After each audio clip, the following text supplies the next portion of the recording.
to the Technosthetic Podcast. I'm your host, Eric, and this is your host, Randy. Hello. What's going on? We got topics today. We do. have all kinds of stuff.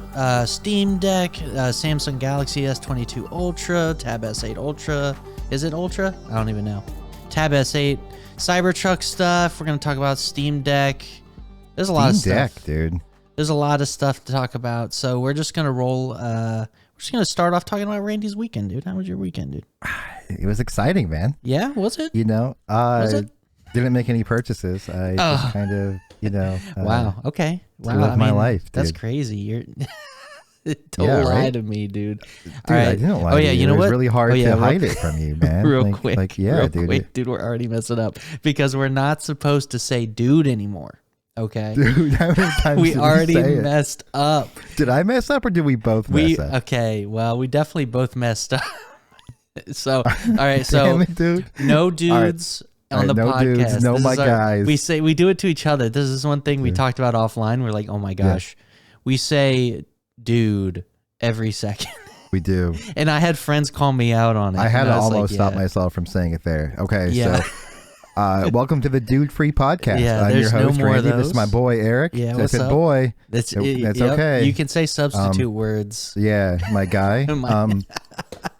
So So tell me what happened. You spent money, and you already did spend told money. me, and I'm still shocked because he just told me right before the podcast, and I didn't even notice because he showed it to me. yeah, on dude. Like I screen. was holding it up. I was like, "Hey, man, look at this. Look at the time. Look at the timestamp." man. It's, And yeah. then I had to unfold on him, dude. Oh man, he unfolded on me, and as soon as he did that, it was over. So I bought my second Z Fold 3 on Sunday or Saturday, and it was super hard to keep it from Eric. Oh man, he did not want to keep it. I didn't, not at all. And like, it just like kind of kept coming up organically in conversation, like more often than normal. Right. And like, it was really hard for me to not just like blurt it out, but I kept my composure and, I shocked him. I can't believe it. He did. The shock factor was there. So, okay, first off, dude, I said it. The podcast, or not the podcast, but on an earlier podcast, we got the Fold. We talked about it. You went back to iPhone. Now you're back on the Fold. I'm back on the Fold, so dude. So can I theory craft here? Did you just You like can theory craft all you want, and then I'll give you the answer. Okay, because So. to me, here's what happened. You were on the Fold. You kind of felt like something was missing. You went Right. back to iPhone. You were like, oh, this is home. This is comfy. This is cozy. It is comfy. It But is then you cozy. realized it's boring, and then you It's went back very to boring. the Fold. Yeah, so like this is where it this is where the wrap breaks down. Okay. So essentially how this all stemmed from is I love my iPad as a computer. And this has stayed pretty much consistent throughout, my entire tech history, that I think the iPad's a great device. I think tablets are a great device, right? Especially for taking notes and like digital note taking. Like I would be lost without it. I have two coworkers. One I just recently converted to an iPad. You got an iPad Air with the Apple Pencil. Wow. And he loves it now too. But I have another coworker that still uses like notepads. Like old pen and paper. like Mead spiral notebooks with like pen and paper, and then it's like, hey, you should get an iPad because you have like 9 notebooks, and then when I ask you to reference notes from a meeting 6 months ago, you have no idea what notebook's in, you have no idea what page is on, it doesn't do OCR. Like just get an iPad and have it digital, and then you can just search your notes and you always have your access to it. Valid. And she's like, no, like I like my pen and paper. I'm a creature of habit. I'm like, well, that's on you then. Like, They I'm trying to always make your say life that better. too. Right. Every time. Like I converted the other coworker, and now it's like changed his life forever. Like for me, it's really cool because like I go into meetings and I take notes, and that's like my primary use case for the iPad. I also kind of, when I get into work, I document, the things I want to accomplish for that day, and then if I do them, then I check them off. That's really cool. I like that. But for that, I use an app called Things because I could just move tasks to tomorrow and stuff. Oh, that's really cool. Yeah, so like I keep that open and like slide over on top of GoodNotes, so I kind of collaborate with both of those things. Right.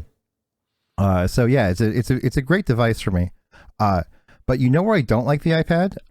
When I'm reading things or just like browsing the internet, right? Like I still tended to use my phone for that. Can I ask why? I mean, because the iPad's pretty good template for that. Sure. It's because it's not always on me.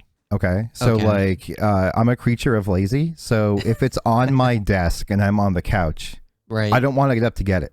You know, my phone's in my pocket. Yeah, it's right here. I know. There it is. You're so right. Right. And alternatively, like if you lay on your back, it's just a larger device to hold, right? It's just it's just a bigger device. Yeah. So like this is where you and I started to like unpack the discussion of maybe the iPad mini is actually clutch. You know what I mean? Yeah, I know. That's what I was thinking, because it's like kind of like super ergonomic how light it is, and I don't know. It might just be a great size. Like I remember my OG iPad mini, and I loved it so much. Right. The Fold kind of sits in that same sweet spot, right? Exactly. Yeah. So now you see where I'm kind of going. Okay. So then like it may be about like having like some like internal monologue with myself. Right. And then kind of like going back and forth about what I want from a device. I really want a folding tablet, you know? Yeah. Like, yeah, you're going to say like, oh, but like the iPhone Pro is big. The Pro Max is big, but like it's not, aspect ratio is very, very determining of screen usable real estate. Right. And you're never going to get a tablet phone. A candy bar phone, sorry, that's going to have the width of the unfolded Fold. You know what I mean? Like, yes. So, or of a tablet, you know? So like, that's kind of where like the Fold comes in handy.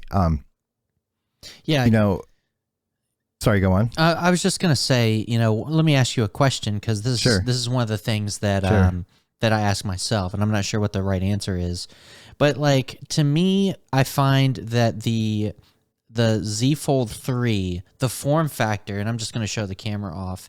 I just think the form factor of having like this size and being able to fold it and put it in your pocket is ideal. I think where I'm kind of unsure is whether or not I want to use Android or iOS.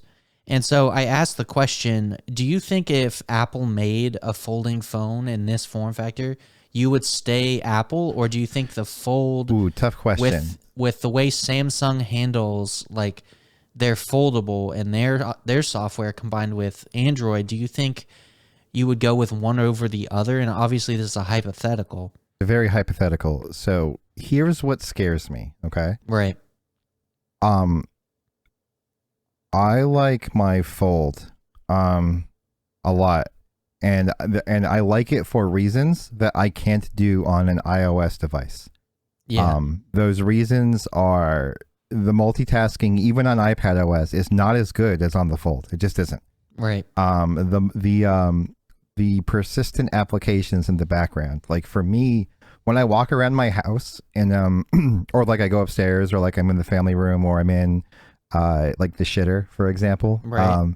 I could close my phone and keep my persistent RDP connection on my Z Fold. It will always be connected until I close it.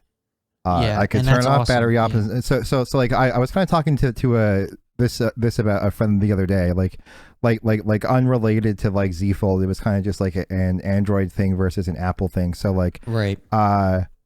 Apple has what's called AppNap, and Android introduced AppNap in, I think it was Android 10 or 11.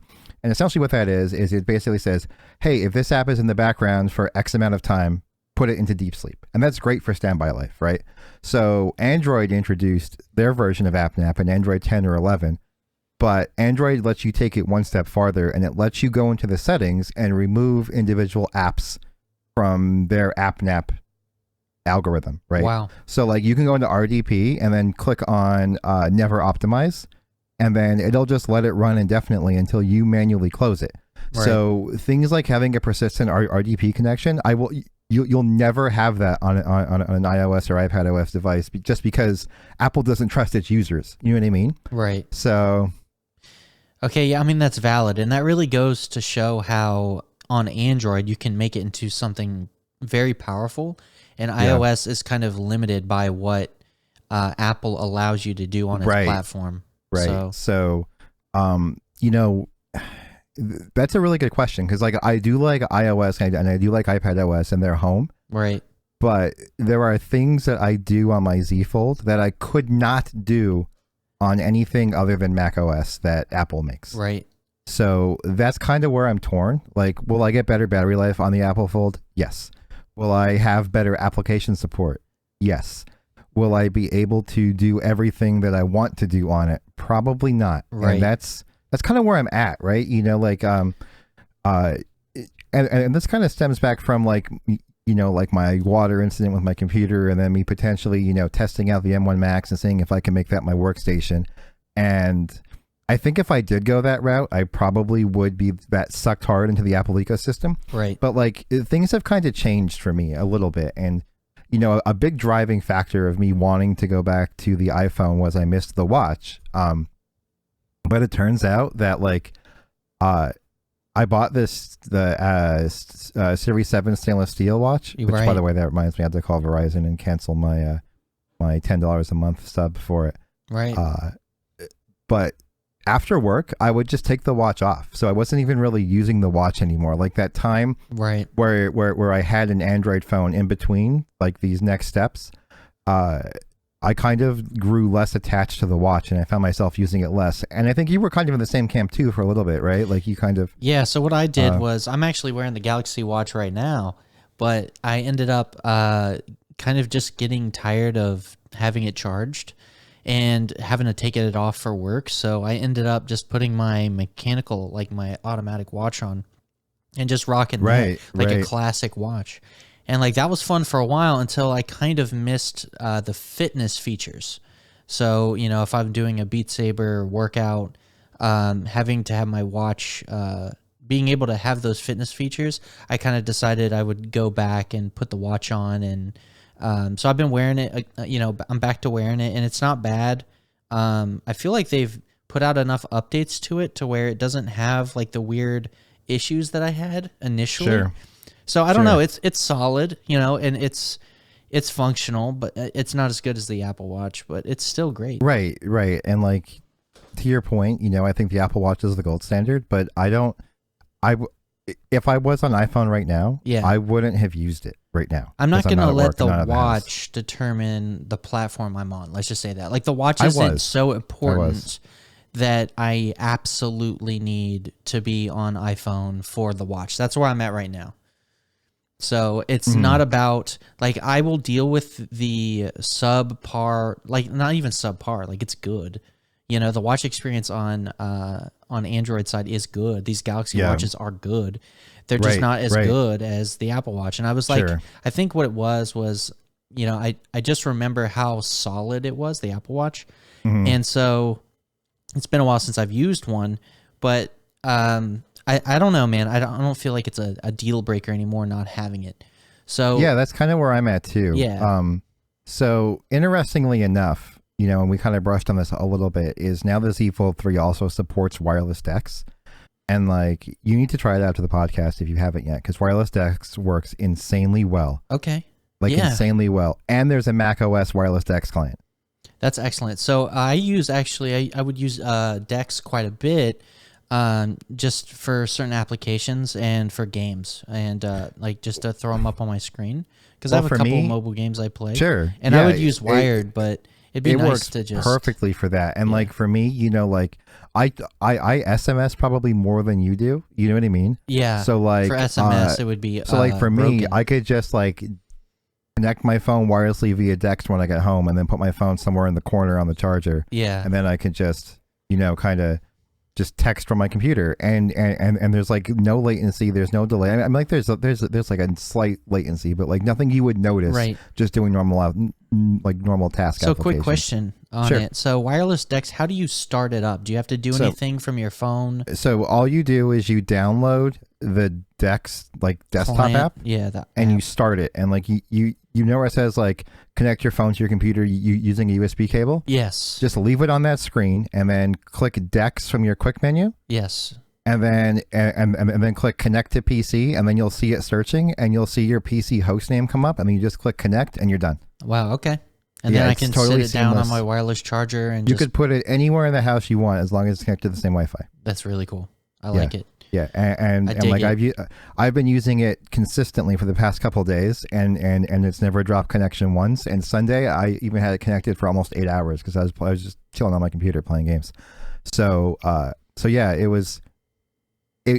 works pretty well, but I kind of feel like I'm going down a rabbit hole, which I tend to do a lot. No, it's all good. Yeah, we're definitely doing that. But like, we're doing it, dude. Let's circle back to the Fold, man. So yeah, so I got the Green Boy because I wanted something a little different, and like the 512 storage probably isn't something that I would ever use, right? Like I don't think that when the Z Fold 4 comes out, if it's the same kind of like spiel where like you have to get the black one to get 512, I'm probably just gonna get a colorful boy. You know what I mean? Right. Like I'd rather the color over the extra storage. Yeah. Okay. So anyway, like let's go back to like me not getting the iPad mini, because that's kind of where like this whole transition started. So I was doing some stuff on my phone. Mostly I was trying to remote into my Rune server to update Rune and to restart like the Rune transport host. Right. And like I was just having a heck of a time connecting to it. Okay.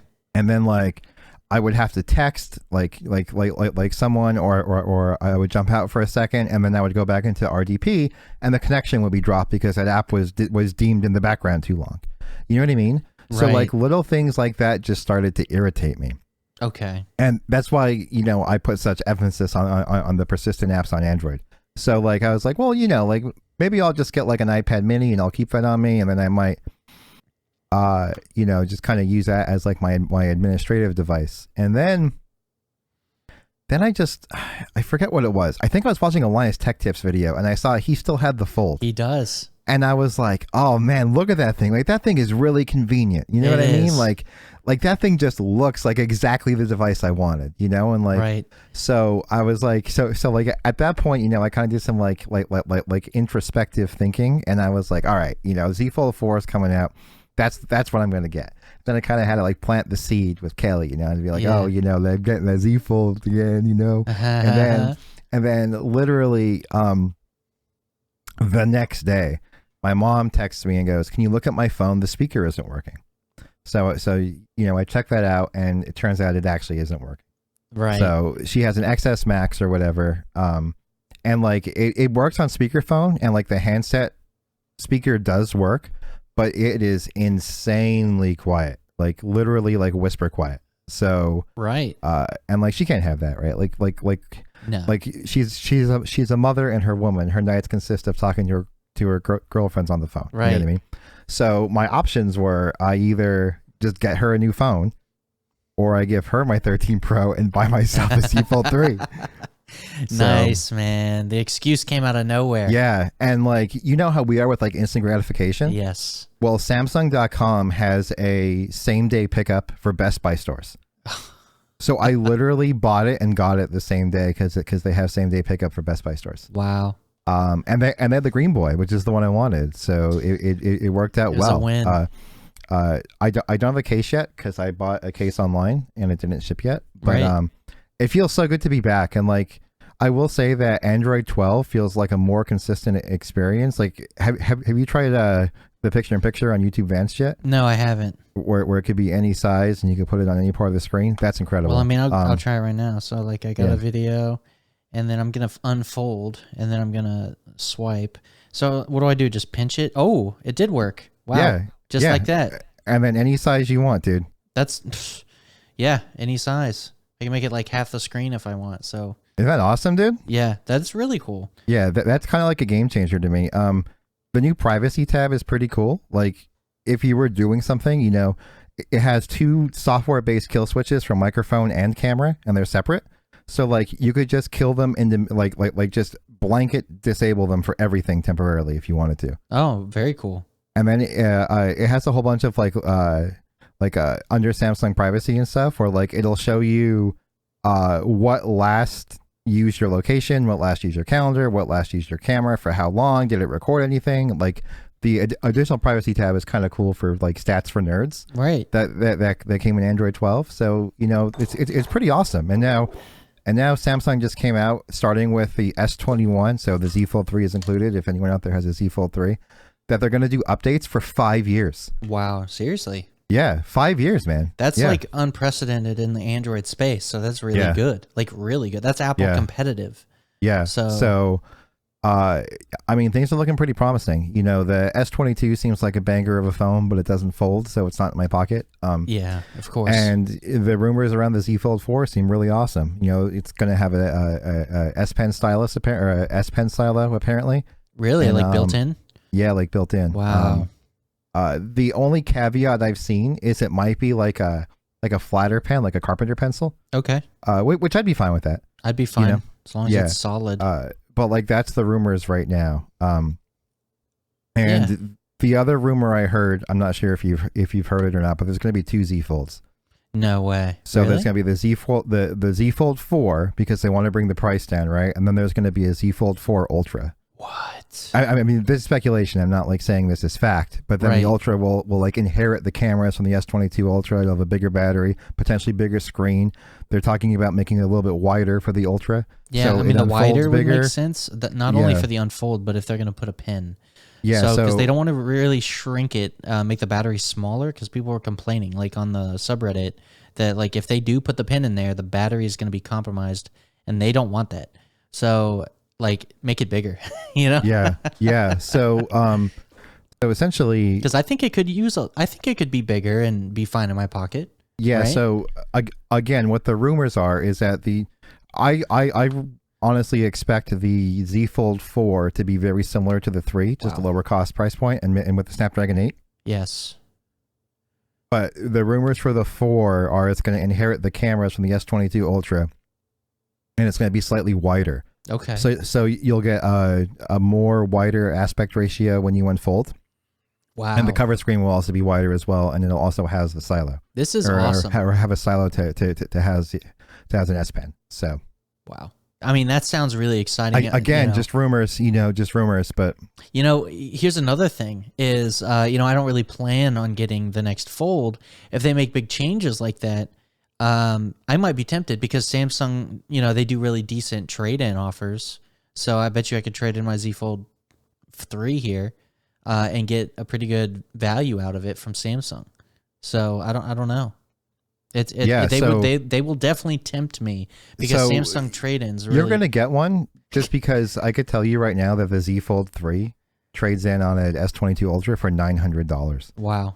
That's pretty great. Their trade-ins are crazy. Yeah, dude. It's like that's why I was tempted to get the tablet, so we can just roll right into this. Yeah. The S8 Ultra. I'm gonna start with the trade-in credit because that's what we talked about. The S8 Ultra is or the Tab S8 Ultra is their new flagship tablet. And if you pre-order it right now, the trade-in offers are absolutely crazy, like absolutely insane trade-in values. But they also give you the 349 type cover for free. So tell me, man. So okay, I see the Tab S8 Ultra. It's a big boy. It's 14.6 inches. It's huge. I mean, the only video I've seen of it in the wild is Canoopsy has one. So if you've ever seen his videos. Yeah. What's the difference between the S8 Plus and the Ultra?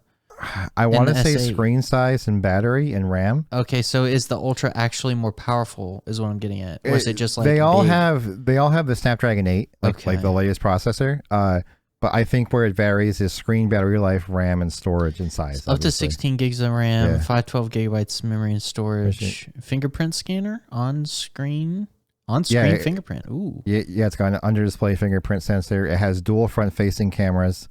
It has like center stage like Apple has. Right. I mean, I'm looking on their website right now. I have it up on the podcast, and I mean, this is pretty interesting. So let's look at the pricing because this is what's going to be make or break. So if you go with it, Tab S8 Ultra, Wi-Fi 8 gig, graphite, no trade-in, you're looking at hold on. So $1,100. It looks like one-time payment. So that's the cheapest variant. If you go up to 12 gigs RAM, 256 gig, you're up $100 more. You go to 16 gig, you're at $1,400. So that's the most premium option. And like that's the S8 Ultra with 16 gigs, 512 gig storage, and yeah. So I mean that's pretty pricey for a tablet. Because like, well, I mean, let's compare it to an iPad option. So how much is an iPad? Like the 12.9? Yeah. I don't know what it starts at because I didn't buy one. I bought an 11. But we can check it out. We have the power of the internet. Yeah, right? so I'll pull up the iPad website here. So say I get with the iPad Pro, because this is kind of like the competing product. Sure. 12.9 inch, which is, gosh, I can't believe it. So the 12.9, this thing is way bigger. Like this thing is massive. Massive. Yeah. So 12.9, if you get it in like their cheapest configuration. Let's see how much it costs. No Apple Pencil, no keyboard. So let me, what does it cost here? Like, so $1,100, right? So that's like, it matches up. The cheapest equivalent matches up. And this is with the Tab 8, S8 Ultra, which is the massive. Like, the massive boy, dude. So, wow. I mean, dude, can I ask another question? So I'm going to shrink this. It can run Dex natively, dude.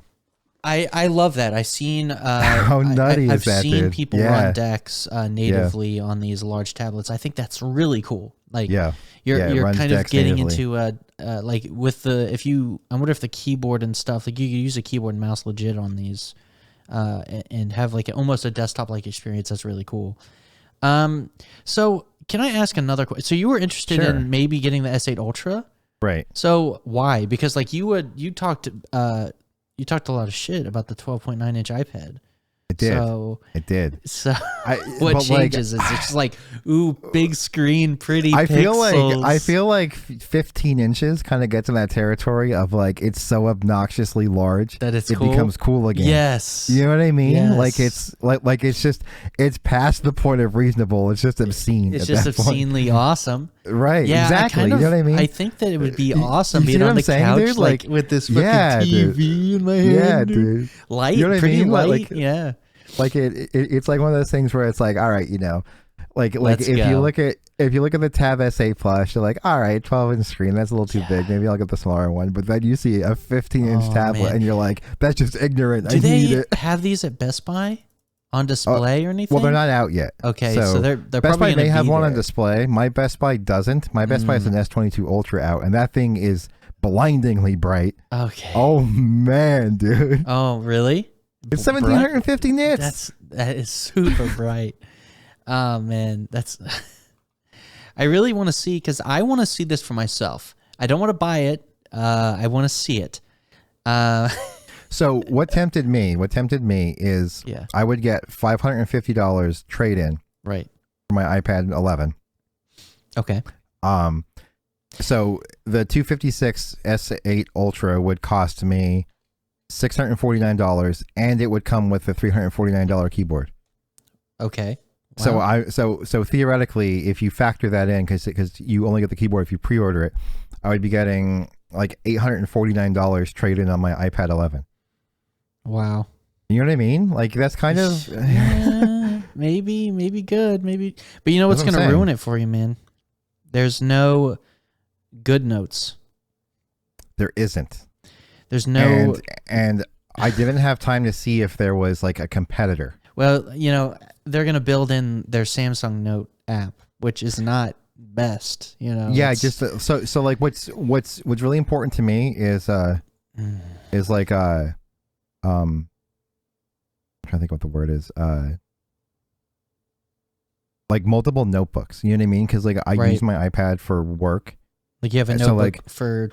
So work, like you have a notebook for other stuff. Right, but like what's nice about GoodNotes is like the hierarchical folder arrangement. So like I have two folders. I have personal and work. And then in personal I have notes for I have a special notebook for podcasts, I have a special notebook for beer brewing, I have a notebook for my Dungeons and Dragons, I have a notebook for just personal notes, and then under work I have one for like my desk notes, which is when I just need to write down shit while I'm working. And then I have one for meetings, which has like a whole meeting page layout where I could put the title, the date, who was in the meeting, and then notes for the meeting. Like it's laid out really nicely. You know what I mean? Exactly. Yeah, it's kind of it's the best experience. And you are right. Like I will not have that experience, but you know what I would gain? What? If you get the S Pen Pro, you can pair it to every single device you own.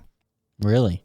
Yeah. Will it, so the fold and everything? So then you would have one pen, and then it would be Bluetooth paired to the fold. It would be Bluetooth paired to the tablet, and then you could seamlessly take notes between devices. Wow, that's really cool. With the same pen. So I would gain that. You know what I'm saying? So like, it's lucrative as hell, dude.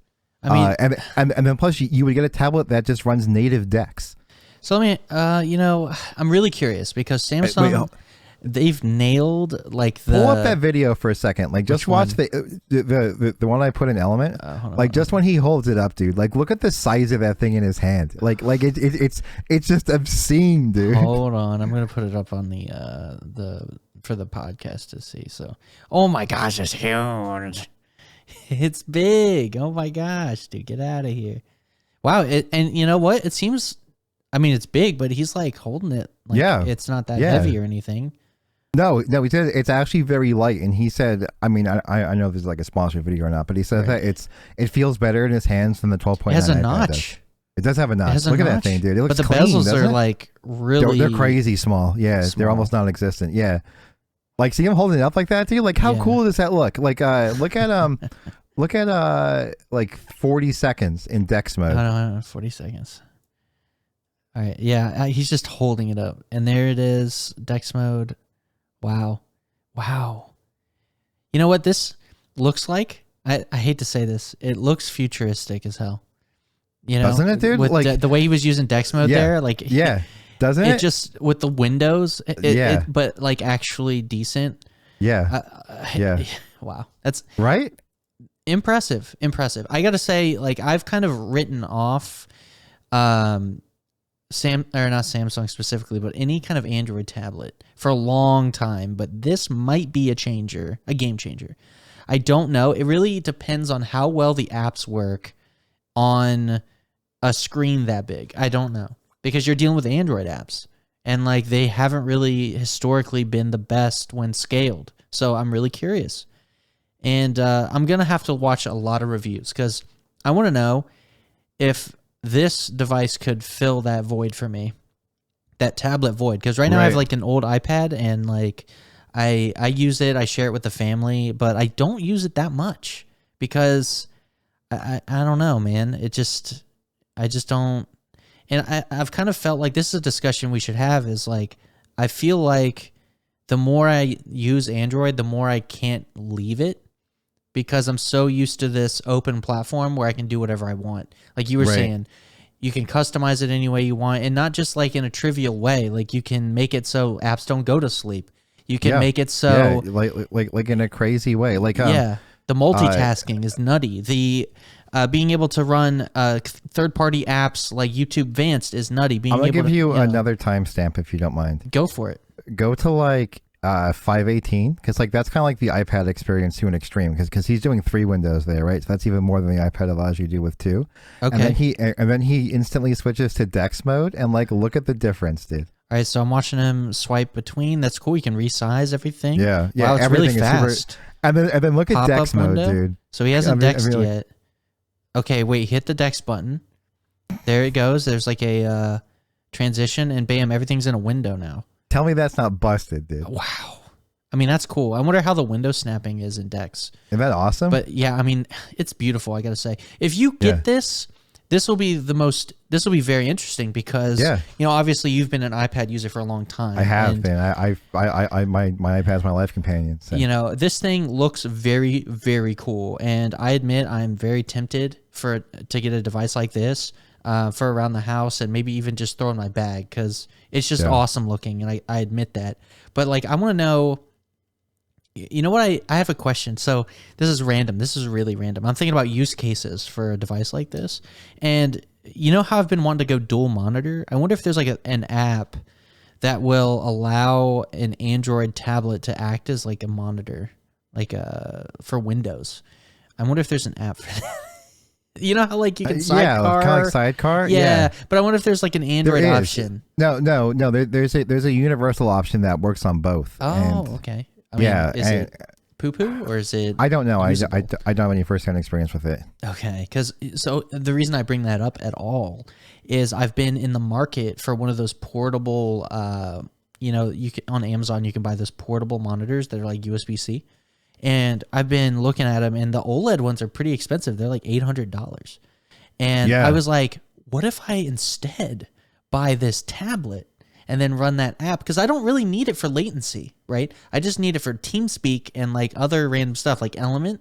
So I don't care if it's like low latency. I just need it to be like a status display for certain things while I'm full screen app game, you know? So if I could have it here at my desk, like I was going to do with one of those little portable displays, I think that could be a cool use case. No, I think so too, man. I think so too. Yeah, and it's just kind of awesome. Apparently on the website, it has wireless display built in. So literally on Samsung's website, you could just set it up as an extra display. What? You can access your tablet as an additional display for your Windows computer. Simply follow the below guide to set up a new connection and extend your screen. No, you're full of shit. Like built in. I'm reading it. No way, bro. It literally has it literally has a second screen toggle. Probably not. Okay, so it's a tablet exclusive. But look, dude, it literally has a second screen toggle. All right, hold on. I'm gonna pull this up. And then you could toggle between faster response or smoother playback mode. Okay, setting up second screen using the Tab S7. So you could do it on the Tab S7, and then let me just watch the little video here. Hold on, I gotta pull it up. So I'm not gonna watch the whole video for the podcast, but I didn't want to make it big. So there's a button for it. It looks like it. Boop. I just saw him push it. It's saying, do you want low latency, or it's like giving you options. The options, right? It's giving you low latency, or do you want like high fidelity? Who doesn't like options? What? Dude? It is built into Windows. Look, you dude. Oh, hold on. Dude. Oh, and you can extend or duplicate or whatever. Yeah, oh dude. My God, dude. I don't want to say dude, but I have to. You have to, dude. I have to. Oh, man, look at that, dude. Oh, get out of here, dude. I see. This is when I get excited. The dude comes back. It does, dude. I have to stop. It's an exciting dude. I can't. Okay, so... No. Oh, man. The justification isn't there. I can't do it. Very cool. I'm gonna look into this because this is kind of up my alley, man. I didn't think we'd be talking about this for this long, but because it's cool, man. It's cool. And like I told you, dude, it's past the size you would expect a tablet to be, but it's just ignorantly big, and that makes it cool again. But it's cool, yeah. It's like busted how big. It's bigger than anything that Apple makes, so it's unique. Dude. Go on the S8 Ultra page and scroll down to where it shows you like the family of tablets. That's what I have up right in front of me. Like they purposely made the Ultra in portrait, and it is just a monster. Oh wait, where are you talking about in portrait? Here it is in landscape. The family. Like scroll down, or are you want like the buy page? No, I'm on there. Like go to the buy page and then link it to you, and then scroll pre-order down. now. Oh yeah, man. And then scroll down to where it shows the. Hold on, I'm looking at the different pictures. What are you talking about? Hold on. Like scroll down to the bottom where you see like the 3 tablets. Oh yeah. Wow. Is it really that big, dude? Dude, I don't want to say dude, but wow. I think it's massive. Unbelievably. I mean, it's just cool. I don't think I'll get the keyboard situation with it, but I would definitely get the pen. Well, if you pre-order it, the keyboard is free, dude. What? The type cover is free. Yeah, dude, that's what I'm saying. What? If you pre-order it right now, the $350 type cover is free. No. Dude, read it up top. I'm not making it up. It even says choose your gift. Wait, it's you choose your gift. Well, there's one gift, right? Oh. You either accept the gift or you don't. But like, what other gift would you get? It's the literal thing. Trade in my old iPad. No, I'm not gonna do that. So, what one would you get? Because I'd probably get 12 gig 256. Oh, okay, yeah, 12. Yeah, I think that's fair. Because the price jump to 16,512 is just not worth it. So $1,200, you're looking at a beast tablet, and you get the free, and you get the type cover included. Do you get the pen? I don't have the pen yet. Okay, because if you don't get the pen, but you get the type cover, that's lame. I know. That's really lame. Okay, recommended. So, skip add-ons. I didn't see the gift part, but I wasn't looking. Oh, wait, here it is. Ultrabook cover. $349? Are you kidding me? That's how much the Apple one is. Are you serious? The Apple one's that much too? $49, yeah. Oh my gosh, what a rip. And then you get all the other premium stuff, trials. Pretty cool, man. Very tempting, I admit. I'm tempted, but I won't do it. Not yet. I need to do a lot of research, and I also need to find money because I'm out of it. I am out of it. Damn it, dude. Stop, dude. Stop. I didn't do it. I didn't tempt you. You did it yourself. Don't, dude. Bro. What? Bro. What? Oh no. He did it. I can't show the podcast, but it basically says thank you for your order. He did it. See what you did to me. This is wild. This is wild. So I'll tell you what, get the pen. I want to know if this thing can replace your iPad. This will be amazing content for the podcast. You're a hardcore iPad user, and then you're going to try and transition to the Dex experience, to the Tab S8 Ultra. So I'm very curious. I'm very curious to see if like you can even handle this big slab, you know? Yeah. So it'll be curious, dude. If I can manage the girth, dude. It's a lot of girth. But like here's kind of like the cool thing, right? Like if I were to buy the type cover for my iPad now, it'd be $350. You know what I mean? Like out the door with trade-in and tax and everything, this was $682. That's kind of crazy. You know, it's still expensive on the whole, but it is expensive on the whole. But like an iPad Mini is $549. Yeah, and it's crazy because I have been sort of itching to get a new tablet. This one has been tainted by my son. The screen has a little bit of scratches and blemishes on it, and it's getting a little bit old, and I need that secondary screen solution. So I'm very, very tempted. But I don't know. We'll see. I need to sell my my old MacBook still. Yeah. So if I could pull that off, then maybe I could, you know, swing something it like this. Yeah. Yeah. Maybe I could swing it. But let's move on topics because we talk a lot about this, and I do want to move on. Oh, dude, we're pushing out an hour already. Look at this, so we still. I want to touch on the Cybertruck for a couple minutes. All right, we have 5 minutes. I'm going to set a timer. It'll be a quick one. So the Cybertruck, you know, we've been waiting on it for a long time. There hasn't been too much. I think in recently there's been a couple photos in Tesla's Texas Gigafactory. They did have a couple new Cybertruck photos that were published where it had a windshield wiper and mirrors. So that was very interesting. Yeah, the wiper looks weird, man. I'm not gonna lie to you. Yeah, so I am not sure if that's gonna be their kind of final solution where they have the wiper kind of vertical like that. I'm gonna try and bring it up for the viewers out there if I can find it. But ultimately, I don't mind it so much, but I definitely wish it wasn't like that. It would be, it's not ideal, but it doesn't ruin it for me. So I'll go ahead and pull it up. So I have Reddit pulled up for the podcast, and this is what we have seen. You see the wiper here. It's kind of in a vertical position on the windshield, and I'm not sure if that's where it rests, but I kind of assume it is. And then you see we have mirrors. The original reveal did not have mirrors. They claim that you can easily remove them if you want.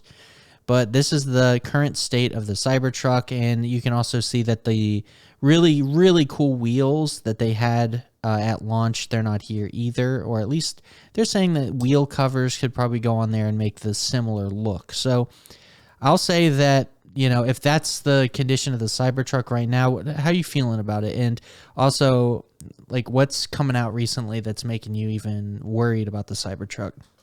Yeah, so a couple things. I think first and foremost is you know, the big question is of when. Right. But more importantly, I think the more scarier recent finding is that Tesla has quietly removed all references to the pricing they announced for any level of Cybertruck on their website. So that can't be a good thing, right? Because if they plan on keeping it the same or less, you don't think why would you they take would it pull off? it. Right. Right. It's like, unless there's going to be a change, why would you take the prices off your website? And so if they're taking the prices off, are you able to make a pre-order or reservation? Yes, you can still reserve one for $100, but they don't tell you what you're paying. And you also can't pick your trim level anymore. You just reserve a spot for a Cybertruck. So, okay. So, like, you don't pick single motor, dual motor, or tri-motor. You don't do any of that. It just says due today, and then you hit order with card. There's nothing here? Nothing. I mean, guys, I want to say I share the concern because, you know, the theory is, and go ahead and tell the podcast what the theory is with this. Yeah, so the theory is that, and like this is, again, tinfoil hat stuff because it was something I got from a Reddit post, that someone apparently reached out to Tesla and they were told that pricing has now been subject to change due to manufacturing, unforeseen manufacturing circumstances and supply chain constraints. So take that as you will. Yeah, and I mean, that's not something that's completely alien to the landscape we live in right now. There's been a lot of that in other industries. But, you know, I think that for Tesla to come out and potentially be changing the prices, it's very concerning because I know a lot of us, including myself, we're kind of already at the top end of what we were willing to pay for this. I was willing to pay like a little bit more. I thought the Cybertruck as priced was actually a really good deal. So to go away from that, we compared it to the Ford Lightning today, right? So. We did. So the Ford Lightning's, for what it is, it's really cool, but it's also very pricey. And it's pricier than the Cybertruck, right? Like, I forget how much we were. The Cybertruck, I think the dual motor starts at like 39. So I think the base Ford F-150 Lightning is still priced to compete with the base Cybertruck. Right. And but once you go anything above that, the Lightning just literally goes through the roof in terms of pricing. Like, we're talking like $22,000 for an extra 70 miles of range. Right. Now, granted, you also get a little bit more power. Like, it goes from like 464 horsepower to 520, which is nice. But like, there's no option to just give me a bigger battery. You know what I mean? Like, what if I wanted the same horsepower, but just for the bigger battery? I guess I can't do that. No. And that's the thing about the way Tesla, like, their battery tech, like, we were getting the dual motor and it already had 300 plus miles range. And now if you want that same range on a Ford F-150 Lightning, you're going to be paying like way more. It's theoretically less, right, dude? Because my Model 3 Performance is like 321 miles of range. Yeah, you're talking about the range is less. Yeah, you're right. I think the range will be a little bit less. So if I bought the $22,000 battery pack, it would only put me at a full charge of 300 miles. That's not the, leaving 10% for battery health. That's the full charge. You know what another concern is? Let me just say something here is on the Cybertruck webpage, they don't list any of the configuration or specs anymore. It's gone. It's all gone. So it could be, not only are we going to receive pricing adjustments, but we could have spec adjustments also, right? Like the final design was not finalized. This was all like, and we see that, right? Like we see them adding side mirrors, we see them adding windshield wipers, different tires. Everything's changed. It's interesting. They need to probably put out, if they have things finalized, like the design, like the final aerodynamic profile and everything, they're gonna have to run like tests to see what like estimated range is gonna be. Right. And like, so everything is subject to change. I think I personally think, based off of the information that we know as the public, I think the Cybertruck, personally speaking, early 2021 is probably optimistic. I don't think we're gonna see it early 2021. Well, definitely not 2021 because it's 2022, but 2023. Sorry. So I know I was just pulling your leg. Yeah, I don't think we're going to see it early 2023. I really don't. This is just my guess. I know that we saw that recent prototype at Giga Texas, which was cool and everything, but there hasn't been any information. Like, Elon hasn't put out that much about the Cybertruck at all. And Tesla's been keeping it really quiet. So I'm not sure. I'm glad that we're still getting it, it seems like, but it's just like, where's the information? You can still order it. I want to see it, but you know what? I'm kind of glad we're not getting it right away because I need to save for it. Same. So I want to slap down a big down payment. Exactly. I did that with the Model 3. I want to do it with the Cybertruck. Yeah. So that's the goal. So, but yeah, that's the timer on Cybertruck. But yeah, we'll see. We'll keep the podcast up to date with any developments regarding that. Yeah, because we both have our orders in, so like they're in. It's staying. And I think I've been in since 2019 or 2018. It's been a hot minute. When was it? Let me see. Confirm your Cybertruck. I don't know. I would have to. It was confirming your update. 120. 12020 is when I put in my wait. That's when I modified my order. Okay. Confirmed. Your Tesla order has shipped. 12/30/19 is when I put in my order. Wow. Okay. There you go. 12/30/19. So we'll see what happens. I think you were in November though, right? Like you saw it and you were like, it's been a couple of years then, huh? Yeah. It's been a couple of years. Yeah. So, I mean, it's been a long wait for it, but this is a different kind of vehicle. So I'm not surprised to see they're having these sort of production delays, and especially because the entire development of this thing has been during the pandemic, basically. So I'm not shocked to hear that. Sketch as hell, right? Yeah, it is. So hopefully, I just want to see it someday. I don't care if it's like a year from now or 2 years. I just want to see it someday because I really want it. I get that. Hopefully it's good. Take your time, make it good. So anyway, let's move on, man. I want to talk about the final topic of the night, which is the Steam Deck. So I mean, that's mostly you. You're the so I could talk about this a long time. I've been talking basically to myself about it because no one wants to hear me anymore. The Steam Deck is, to me, it's reached like a peak excitement level. Next Friday is when the 25th is, if you didn't know, and that's when the first batch of people can actually go on and pay for it and start receiving it. It's basically the soft launch of the Steam Deck. And now, is this when you can pay for it and get it, or just confirm your order farther? So, as far as I know, and I don't know much, but you're going to get an email on the 25th. If you're in like that first batch, you're going to be able to pay for it, and that's going to begin processing your order. They're going to start shipping them after payment, as far as I know. So that's exciting. And I don't think either of us are going to get that email, but I'm still going to be looking for it because maybe we'll get lucky. So yeah, you have to let me know for reasons. For reasons, for sure. Now, I know that you're not really excited because you don't really have a use case for it, and I respect that. I don't. I think for me, I do. So I'm still excited for it because I like technology. You know what I mean? But like, I don't think it fits into my day to day. Which makes perfect sense, right? Like the Steam Deck is all about, it's PC gaming in a portable sense. And if you don't have that requirement for that portability or that mobility, then you might as well just play on your gaming PC, right? Like that's where the optimal gaming experience is going to be if you're a PC gamer, is to be on a full-blown gaming desktop, and that's what you have. So I appreciate that. But as somebody that, like me, that, you know, I got a kid, I got a family, I like to kind of be around my house in a mobile way. Being able to be mobile in my house. Well, I do, because like one of the things that I can't really do is hide away in my room here for like 8 hours straight. You know, like I definitely have done that. Playing a game. I'm pretty sure you disappeared when Monster Hunter Rise came out. Yeah, I did, and I got talked to about it. It was like, you've been playing Monster Hunter Rise a lot. Do you think you could see your family? I'm like, okay, yeah, sure.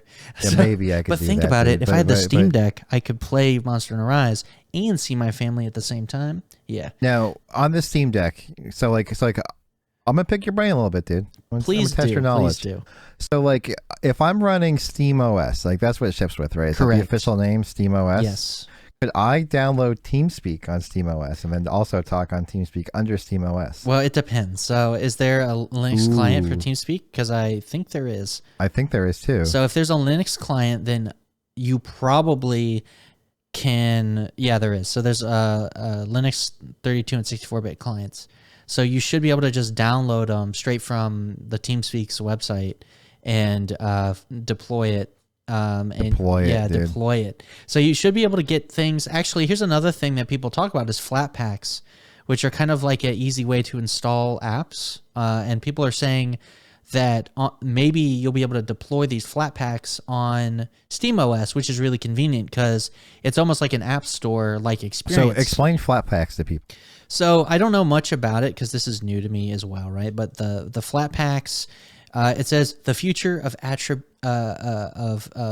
application distribution. So I'll pull up the website just for the podcast's benefit to look at.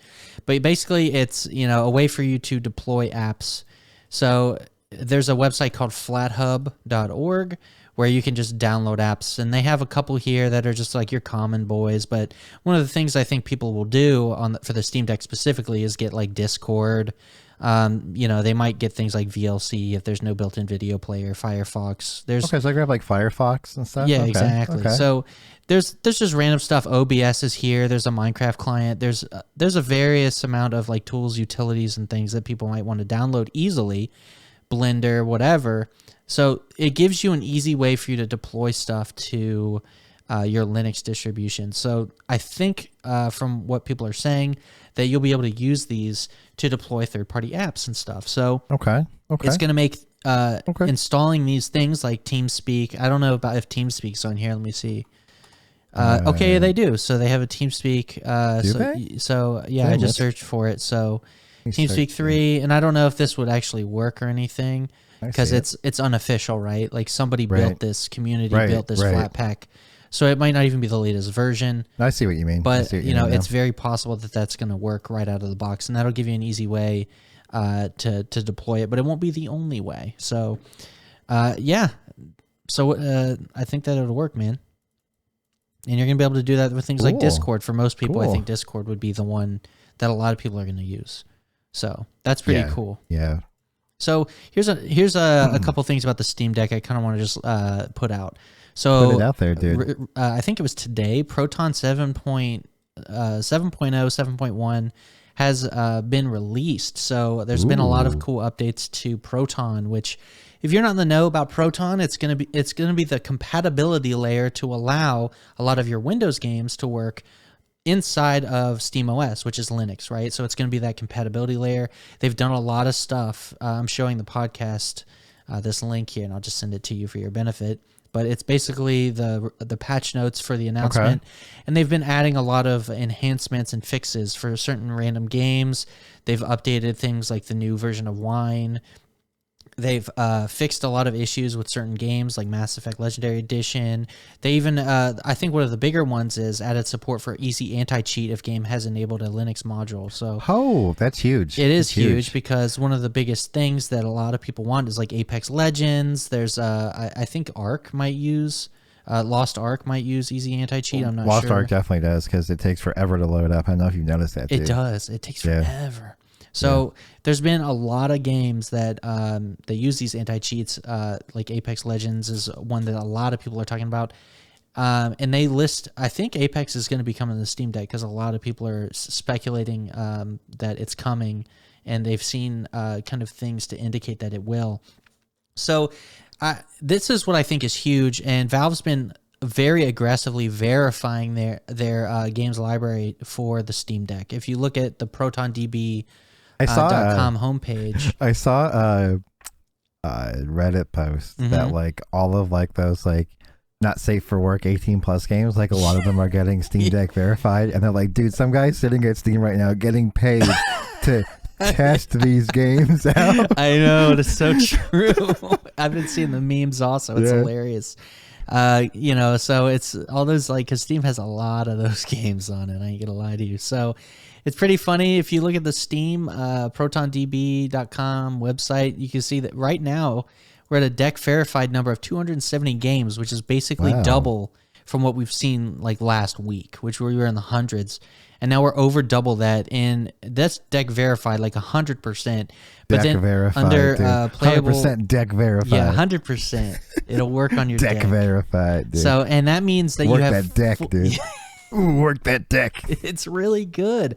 So the fact that we're seeing these numbers, 490 games that are definitely playable, and then a lot of people, have these games recommended. You can click in here and see a couple of your top deck verified games. That's like deep top deck, Yeah, exactly. Give her the top deck. God dang it, dude. So we're looking at like Witcher 3. You got games like Deep Rock Galactic. I love that game, by the way. It's really cool. What game? Deep Rock Galactic. Have you played that? Okay. It's like a dwarf like mining game in space. Off topic. What was that game you want me to get? Factorio or RimWorld? Factorio. Well, both of them, but yeah, Factorio. Because those games are like some of my most played of all time, like favorite games. And Factorio, I'm about to go hard on because Factorio never goes on sale. That's a problem I have with Factorio. No, dude, that's not a problem. Factorio is worth like double its price I'm telling you. Yeah, but like it's also always $30. It's never like it's so weird, right? Because like how many games on Steam do you know end in the zero? So it's not $19.99, it's not $29.99. It's literally $30. Yeah, I'll give it to you. Like I kind of do wish it would go on sale. I would buy it if it was on sale. What's the? Hold on, let me look at the history on Factorio's pricing. Okay. Because I can do that with like enhanced Steam. Hold on, let me check. Yeah. So I can't do it in my browser window that I share with the podcast because I have like a separate browser for the podcast. Okay, so it says historical low is $20, but that was like in 2016. It's literally been like $30 forever on Steam. So 2016 was the only time you could get it for $20. When was it? 2016? Yeah, 2016, you could get it for $20 at the Humble store, like a Humble bundle or something. Dude, I've never seen this game on sale, ever. But to be fair, it doesn't need to because it's like overwhelmingly positive and it has a huge following. So if you haven't played Factorio, this is just it for the podcast benefit. It's like a factory builder, and it's super, super fun. It's super engaging. It's a free demo. You should probably put that out there too. Yeah. Okay. So if there's a free demo, honestly, you don't even need to play it. Just buy it. I don't know if you got like ADHD brain like me, like this game is like food for the brain. It's amazing. Really, dude? Yes. You're gonna make me try it now. I think you should actually, but you need to do it with a friend. So like me and you, we could like get you started. And I think why can't you play by yourself, dude? You absolutely can. But and you can if you want, but I think it's more fun with friends as a social kind of experience. It's just I don't know, every social experiment. I like playing basically any game, almost any game is like more enhanced when it's multiplayer. I agree with that. Especially if you get like-minded people that are playing. I like how the top comment is does this game ever go on sale? Question. Answer. No. Question. Is it worth the price? Answer. 42 Australian dollars for 1,657 hours equals 0.025 Australian dollar per hour. PC power. Australian dollar per kilowatt is 0.23. PC power used while gaming. 200 watts. Price per hour gaming is 0.04 cents.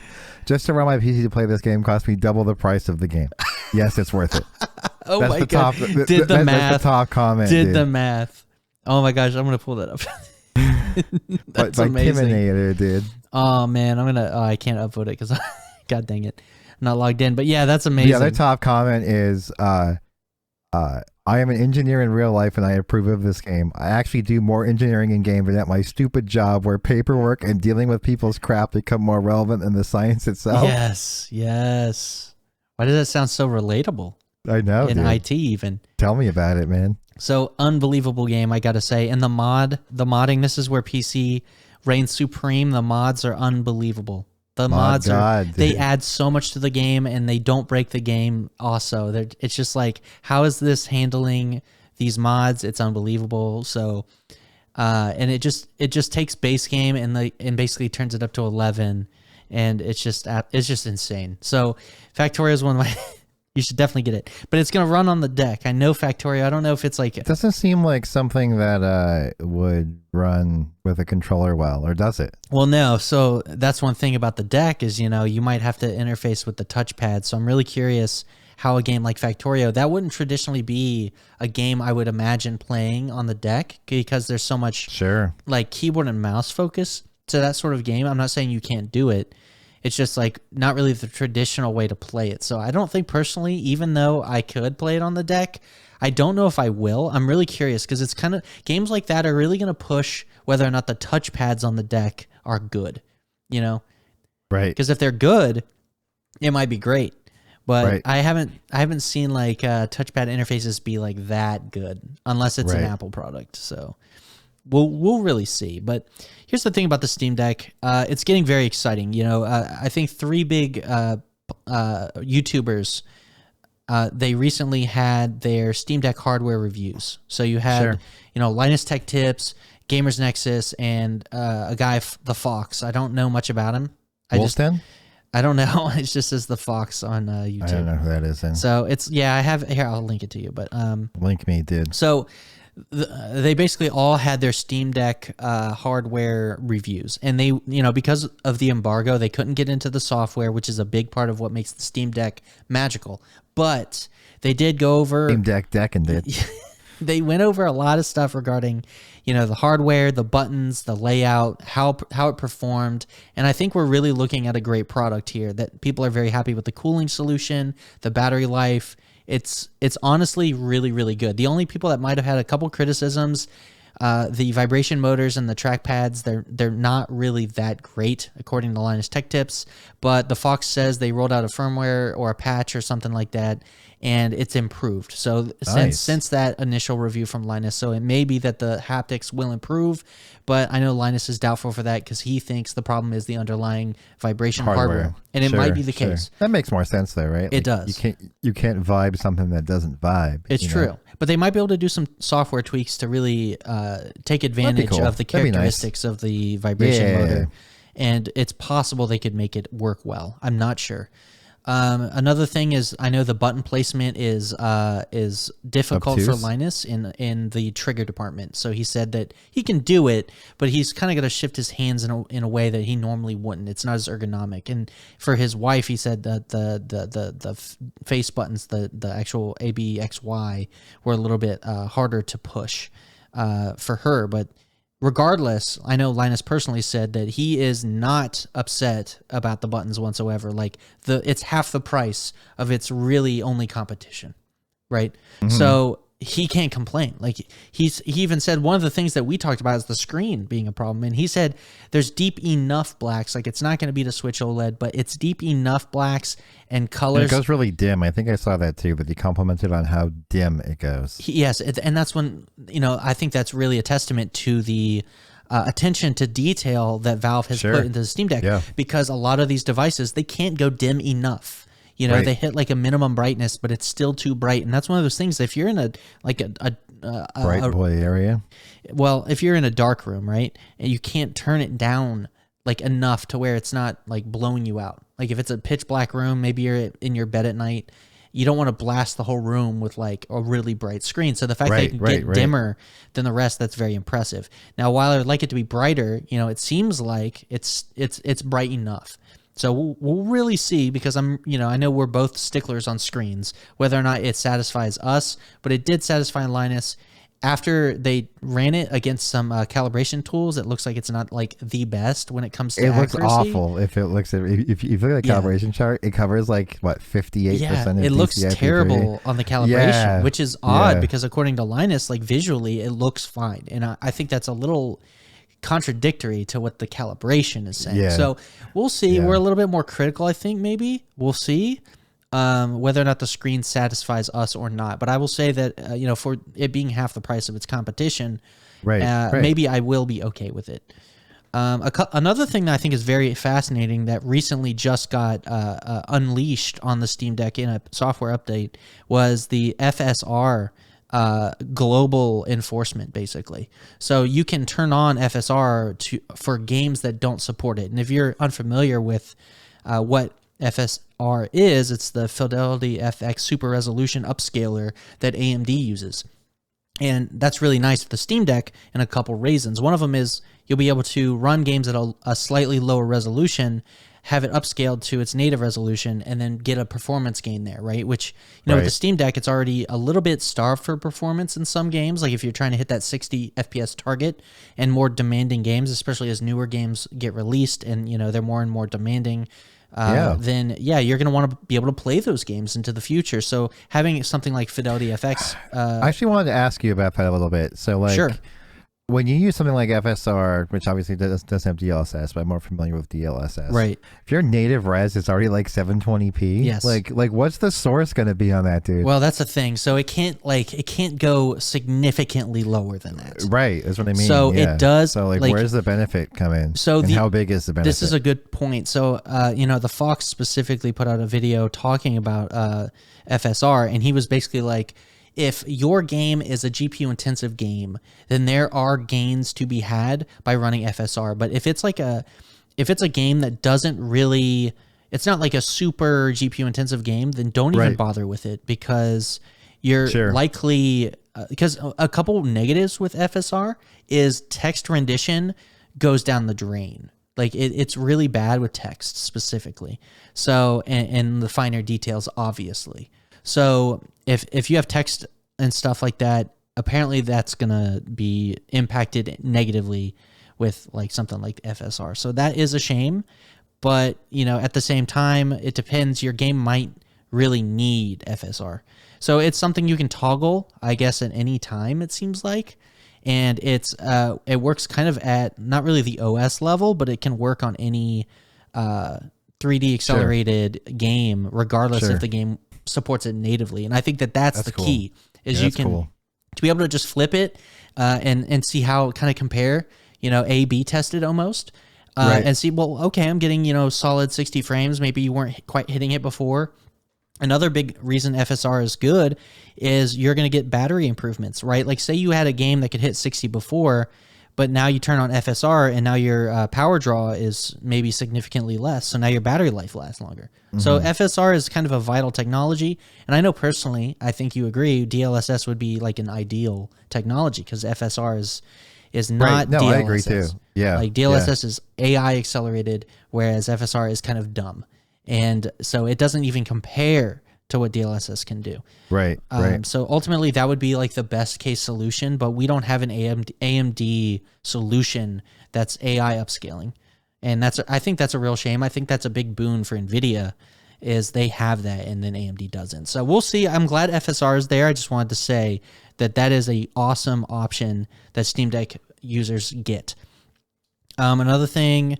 So yeah, I mean, personally, I just think the Steam Deck is going to be a game changer, and I think Linus is absolutely right. One of the things he said was, this thing's going to sell like hotcakes. And I don't know how true that is, but I know personally, I'm very, very excited for it. Yeah, and you seem excited, man. Yeah, unbelievably. Well, I want to be excited on the stream, you know, on the podcast, because it's just one of those things that I'm so passionate about. I've been thinking about this. Because it has two competitions, right? It has PCs and laptops, any other PC-related thing, because it's basically a PC.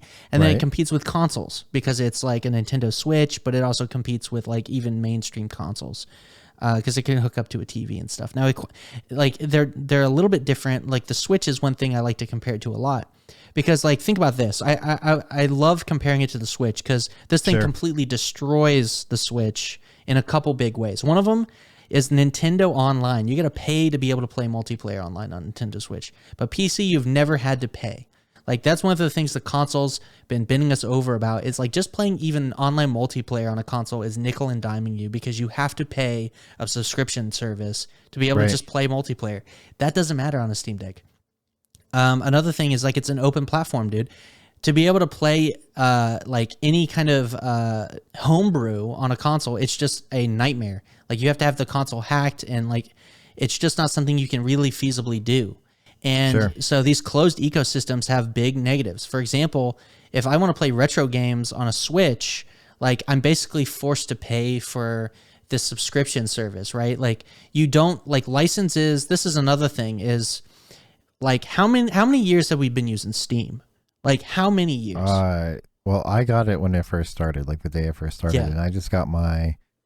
I don't know if I just got it, but I have my 18 years of service badge. So 19 years of service that's insane. Badge. So you have 19 years of Steam games. How many games are in your library? Is that easy to find out? 960. 960. Now, I'm not saying every one of those titles is going to work on the Steam Deck. I have 960 games and 852 DLC. Yeah, that's absolutely insane, right? Like that's a lot of games. That's a lot of content. And I can't look at mine because my Steam's like wigging out on Windows 11 or something. So, okay, there we go. Hold on. Steam works so well. I can't imagine how it's going to work on a handheld. Yeah, that's hilarious. The Steam is giving me this problem right now when I'm trying to talk about the Steam Deck. My point is, like, PC is a platform that has been able to carry these legacy games like forever, right? Like almost like 20 years of gaming can be played on a modern PC, basically. Beautiful thing. It's a beautiful thing that the PC can do. And that's the benefit of the Steam Deck is it's going to share a lot of that library. Yeah. That library you've been accumulating for, years and years. How did you see how many Steam games you have? It's a badge on my profile. Oh, does it tell you how many games you have? Yes. So hold on, I'm just looking at library, trying to see, but it doesn't look like I can do that. Well, it says uncategorized games 619, I guess. So there you go. Okay, so I got apparently 619 games. There you go. And, you gamed out, dude. Yeah, so that's a lot of games, right? And the fact that I can play maybe even half of those, that's an amazing game library right there. Sure. Day one. And that doesn't even include DayZ, dude. The DayZ, and it doesn't even include the fact that I can run all these emulators on there and play retro titles from every generation. And basically the best way possible. This thing's going to be so powerful. It's going to be any kind of handheld in its form factor. So that's really, really cool for me because I'm a retro game enthusiast and I love that. So the fact that it's an open platform, I can run all these retro titles. I can run my entire Steam library almost. Maybe not always, but a lot of the time it'll be really cool. So I don't know, man. To me, this is really, really cool. And I'm unbelievably excited because if you look at the Nintendo Switch by comparison, when it launched with only a handful of titles. Think about how many games were at launch with the Switch. It was just a couple. I mean, they had a couple bangers like Breath of the Wild. Yeah, but you can't view this way, man. You can't view it as a standalone console. That's not what it is. But it's just a different form factor that already exists at a lower price point. Well, yeah, but why can't I compare it to a console? It does what a console does. It plays games. Because the console has been around for a while, right? What, you're talking about the Switch specifically? No, I'm talking about the PC. The PC has been around for a while. The PC as a whole has been around for a while. That's yeah, but what's the point? That's like me saying yo, dude, I got a laptop and this laptop is launching with this whole game library. It's great. Okay. Well, you know what? I take your point, man, because you're right. It's been around for a long time. PC's been out for a long time. It's just a new form factor that has access to those games. Correct. But that's comparing new, a library, I don't think is very fair. Well, I mean, this form factor has existed for a while too, just not to what mainstream consumers would consider a viable product. Correct. And mainly it's been a price gate, because you've had the Aya Neo Next or whatever, and then you have GPD devices, but they've all been over $1,000 to get the PC options. There's been Android options much cheaper, but PC specifically, no, they haven't existed in this price point. Sure. So that's why I think it's busted though. The price point is what makes it busted because it's console pricing, right? It has to be, right?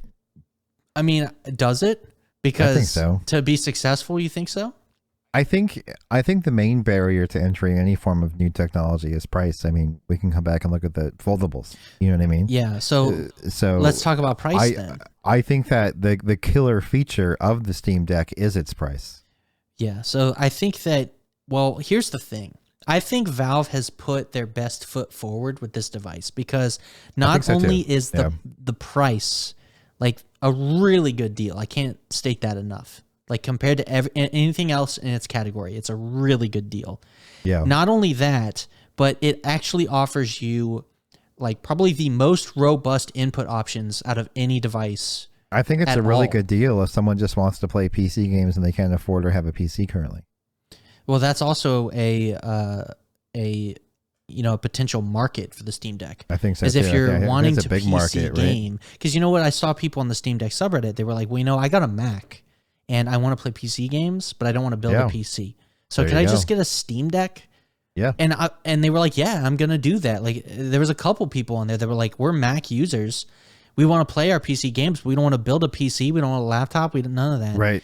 And so the Steam Deck is an option, and I think that's a beautiful thing. That it's an option where we've had no option before in a price point we have not had before, with performance characteristics we've not had before in this form factor. Right. No, I think you're spot on with that. I really do. So that's what makes me so excited about it. And you're right, because realistically, you could be like, well, you could get a laptop for a few $100s more or something like that. And for some people, that might be a better solution if they need that sort of form factor and those capabilities. But if you're in the market for a gaming handheld, like an almost dedicated device for that function, this is exciting. And the price point, you can't beat. Like, you can get laptops for cheap, but they're going to be garbage, right? Right. So I feel like the hardware in this is good for the price, whereas like you buy a laptop for the price of a deck. I don't disagree with you. Like, it's trash. I think its killer feature is the price. You know, it brings down. Not only does it bring down handheld gaming, like handheld PC gaming, to like a reasonable price point, and also puts it in a very lucrative form factor that would be familiar and easy for someone to pick up and use. Right. But it also lowers the barrier of entry to PC gaming on a whole, period. Yeah. I think that's really the beauty of the Steam Deck. Yeah, I was kind of theory crafting today. I completely agree. I was thinking about, like, why did Valve make the Steam Deck? And, you know, there's a couple reasons, but, you know, there isn't a entry point into PC as good as this. I was going to say, yeah, it's like the Microsoft or console mentality, right? Like, yeah. You want to make money off game sales, but to make money off game sales, you have to increase the number of consoles in people's hands, right? So the more people who have your hardware, the more you're going to make that 30% Valve cut on software sales. So it's lucrative for Valve to make cheapo hardware, so more people buy games on their platform, and then they make a revenue from a revenue stream that's very low effort, you know, just maintaining their servers. You know what I mean? Right. So one of the things, go ahead. Like Valve doesn't even make games at this point. Like their main revenue stream is other people making games, and because Valve is so dominant, that's more than a sustaining business for them to just sit back and collect. You know? Yeah, and I think one of the things that the Steam Deck is going to do is attack those new PC gamers. And they need to hit that market specifically because you have competition now. So think about Epic Games, right? They've been playing the long game. They've been giving out free games left and right for the past 2 years or something. And people are building up Epic Games libraries. And they are going to start to care about that library. And then because they're anchored in, they're going to stay there. They're going to stay there. That scares Valve to death because... I'm sure it does. This is a good point. It's a very good point. Think about the new market of gamers coming in. Fortnite, think about it. That attacks the young gamer. Fortnite directly.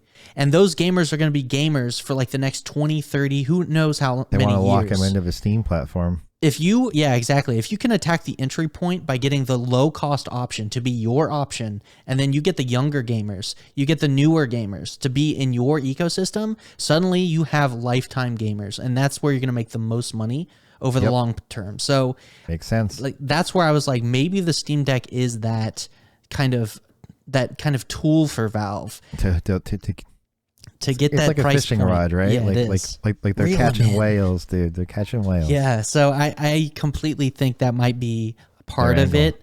Their angle, dude. And if that is their angle, you know, good on them because they're coming at this aggressively, and I think that this is they're doing it, and it might be good for Valve, but it's good for the gamer because we're putting a very competitive product on the market, and I'd love to see more competition in this mobile segment. And right now, like Valve is coming out with like the absolute best.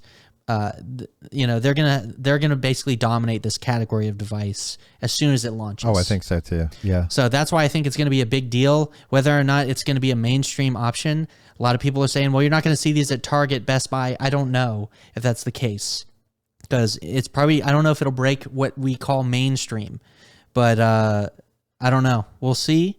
But I just want to kind of share that excitement with the podcast, and we'll probably cover it, I don't know, probably in 2 weeks because, like, we're going to switch to a 2-week schedule, I think, right? I think so, too. I think it makes more sense. You know, like, there were a lot of podcasts that, like, kind of just rambled and ranted, and I think being more focused with topics like we were today. Yes. I think it'll help keep people more interested in what we have to say. Yeah, I think it's quality over quantity when it comes to us. We want to be quality. So if it's a 2-week rotation where the news comes out and we can be heavy hitters on the podcast, that's where we want to be. And then we'll obviously want to cover any kind of major events and coverage that needs covered. And I know for next week specifically, the Steam Deck's coming out on a Friday. So the following week, while it's coming out, quote unquote. We might see people get their shipping and stuff, but I doubt we'll even see it by like 2 weeks from now, like in people's hands. So it'll be really curious next podcast where the Steam Deck is. Is it out for delivery for people? Is it being shipped? Like, what's going on? And we'll cover it when that time comes.